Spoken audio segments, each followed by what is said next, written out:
Andrew Whitelaw here with the mighty Kevin Holland. Kevin, great to see you. How fun is it being that guy who just has the guts to just step in at short notice and save a main event like this? Marvin Vettori, it's no walk in the park, but this is what it's all about, right? Yeah, this is what we do. You know, do what others dare not to do. Do you get a buzz off that, being the guy who's willing to step into a massive fight like this at short notice?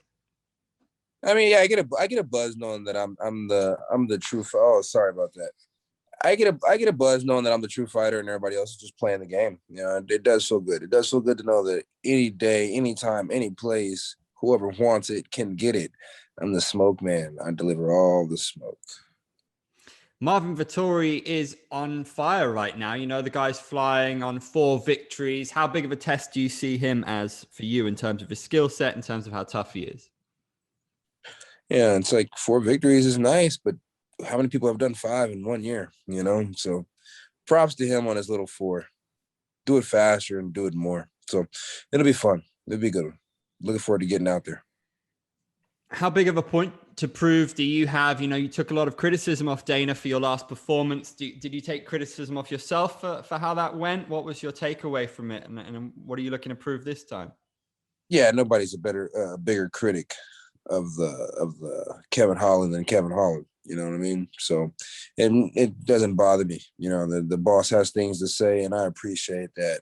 Nothing better than good old honesty. So, I'm here. I'm here for a reason, and I'm here to do work. You talked a little bit on your Instagram about maybe Jekyll and Hyde, about Big Mouth and Trailblazer. Do you feel like, because not everybody can turn up for work perfect sometimes, do you feel like it was just a bad day at the office for you last time out? Bad days at the office do happen, but sometimes you guys ask for the wrong character, and I think that night they asked for the wrong character. If you look at the media and you look at everything that they were building up for, you guys never once built up for Trailblazer, but they always build up for Big Mouth. Trailblazer's a little pissed off at Big Mouth, but it's okay. It's nobody's fault but my own, and we will get the job done. How do you see yourself getting the job done this time? Which element of your skill set do you think is going to triumph this time? Well, I know his coach does a lot of coaching and training of Mike Tyson, so maybe I just bite the ear off and get it over nice and nasty. It'll be a good one. How do you rate his striking? He's quite ferocious. How do you handle him on the feet, do you think? I think he's a phenomenal striker and a phenomenal grappler. I think he's phenomenal everywhere that the fight goes. I just look to be a little bit more phenomenal on the night. So if he looks to bang, I look to bang. If he looks to grapple, I look to stand back up and bang once again. So it should be a terrific, terrific night of banging. Do you think this sport is a little bit crazy? How, in the sense, you know, you go into the Brunson fight, you're the favorite, and he's the top 5 guy, and now you're the underdog. How does that happen in 1 month? Do you find that It's strange? I don't find it strange at all. I find it beautiful. You know, it's like people can say what they want to say, and I hear them saying a lot. But Brunson did nothing special that night. You know, and for anybody who thinks that Brunson did do something special, but then here we are, we're going into the Marvin Vettori fight, and I'm officially the underdog, big, big underdog. And I think the only people who would truly be happy here are my friends who like to bet. My friends who like to bet, I would say that they're pretty happy right now, and they will be truly happy after Saturday night. So, or should I say Saturday afternoon? It'll be a good one. Does Derek Brunson remain on your hit list in terms of wanting to get that one back? This division has a habit sometimes of bringing things back around again. So is that on your to-do list?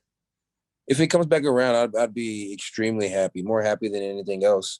But I have a feeling that man will retire before he lets me put my hands back on him again. You know, he escaped a slippery slope by being the slippery one and taking me down that night. But had he not escaped that slippery slope, his chin would be blasted all over my mantle in my house. And we all know that. We all seen his chin go sideways, not once, but twice that night. And I had just had a little bit more patience on the night. His chin would have wrapped all the way around my fist, and I'd have wore it as a new glove on tonight's fight. So it's okay. Brunson knows what it is. You've been His around the coaches know. UFC. You've been around the UFC a while now. How much are you relishing these main events now? Are you stopping to enjoy the ride? This sport gives you ups and downs, but are you making sure that you enjoy every moment so that one day you can look back and say, all right, this is pretty sweet. You know, like I was rocking main events. I was knocking people out. I was there and I was at the very top level. No, I haven't. I haven't really sitting down and taken a chance to enjoy too much. And I think that's why in the last fight during the sparring session, I was sitting down and I was enjoying how beautiful the cage was, And it's like in the Brunson sparring session, I was just laying on my back, looking around and saying, "Man, this is a beautiful place." And maybe I should have took a vacation of all the handiwork that I put in this beautiful place. But it's okay. I took a vacation mid-fight. Now here I am. I'm here to fight again. So it'll be fun.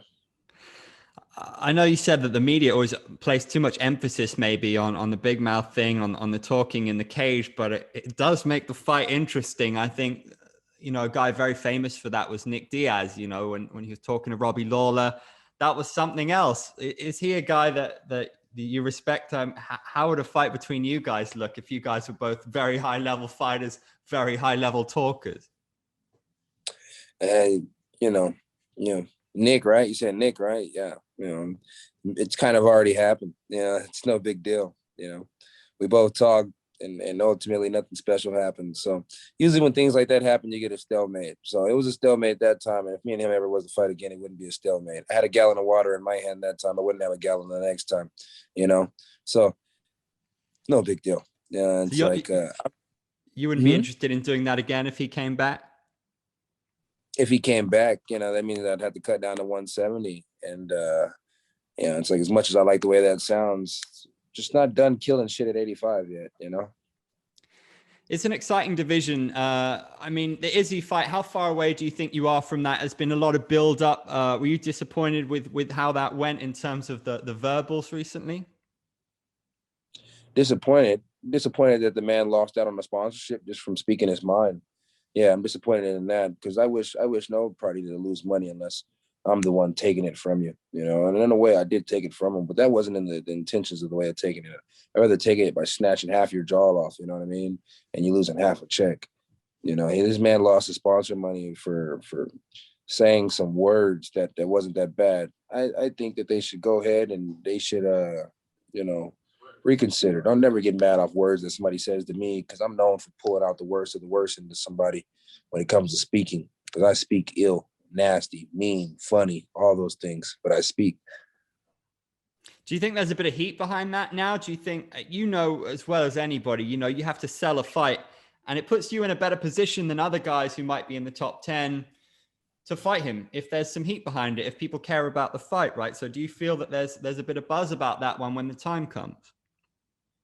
When the time comes, the buzz will be there, but the buzz will be there because everybody loves a black on black crime, and that will be a black on black crime. Make no mistake about it.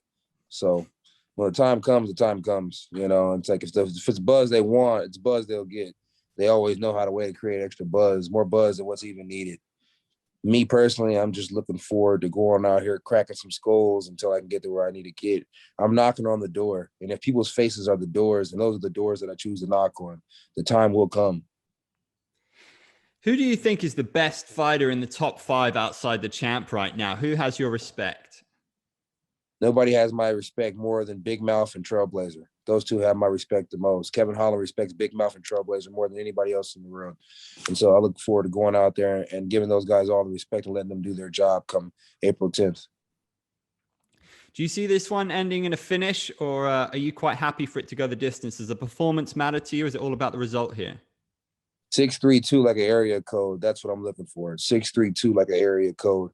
And no, that's not the area code I reside in, but that is the area code that I'm looking to put out there on the map when I use my final combination to put this man away. 632. Mark my words.